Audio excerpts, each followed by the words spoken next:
ഇന്ന് എന്തൊക്കെ കഴിച്ചെന്ന് നോക്കാം കേട്ടോ. ഞാൻ സിവ ഡയറ്റിൽ പണ്ട് ഇരിക്കുമ്പോൾ നമുക്ക് ബ്രേക്ക്ഫാസ്റ്റിന് എടുക്കുന്നത് ഈ ഒരു ഓംലേറ്റ് ആയിരുന്നു. നമുക്ക് മുട്ടയിൽ കുറച്ച് പച്ചക്കറികളൊക്കെ ഇട്ടിട്ട് ഓംലേറ്റ് ഇട്ട് കഴിക്കുകയായിരുന്നു. അതും ചായയാണ് ഞാൻ രാവിലെ എണീറ്റതും കഴിച്ചത്. പിന്നെ ഒരു 11 മണിയായപ്പോൾ ഞാൻ കടല കഴിച്ചായിരുന്നു. ഇത് കടല ചുണ്ടൽ എന്നാണ് നമ്മുടെ അവിടെയൊക്കെ പറയുക കേട്ടോ.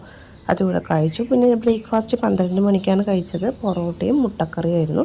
പൊറോട്ട തലേ ദിവസത്തെ ചൂടാക്കിയതാണ്. മുട്ടക്കറി ഓർഡർ ചെയ്താൽ നല്ല എരിവുണ്ടായിരുന്നു കേട്ടോ. പിന്നെ ലഞ്ചൊക്കെ പിന്നെ എന്തായാലും 4 മണിക്കാണ് ലഞ്ചൊക്കെ കഴിച്ചത്. അപ്പോൾ നമുക്ക് 2 ദിവസം മുന്നത്തെ മീൻ കറിയും കടലയും പിന്നെ ചിക്കൻ ഫ്രൈ ചെയ്തിട്ടുണ്ടായിരുന്നു. അതോടെ 4 മണിയാകുമ്പോൾ കഴിച്ചു. അപ്പോൾ പിന്നെ ചായ 6 മണിക്കായിരുന്നു. ചായ കട്ടൻ ചായയും ബിസ്ക്കറ്റുമാണ്. 9 മണിയായപ്പോൾ കടല ബാക്കിയുള്ളത് കൂടെ കഴിച്ചു. ഇഡ്ഡലി ആയിരുന്നു രാത്രിക്ക്, ഞാൻ കഴിച്ചില്ല. അങ്ങനെ ഒരു ഹസ്ബൻഡ് വന്നപ്പോൾ ക്യാരറ്റ് ഡേറ്റ്സ് കേക്ക് കൊണ്ടുവന്നിട്ടുണ്ടായിരുന്നു. അതുകൂടെ ഒരു പീസ് കഴിച്ചു. ഒരു മൗണ്ടൻ ഡ്യൂവും കുടിച്ചു. അപ്പോൾ ഇത്രയേ ഉള്ളൂ.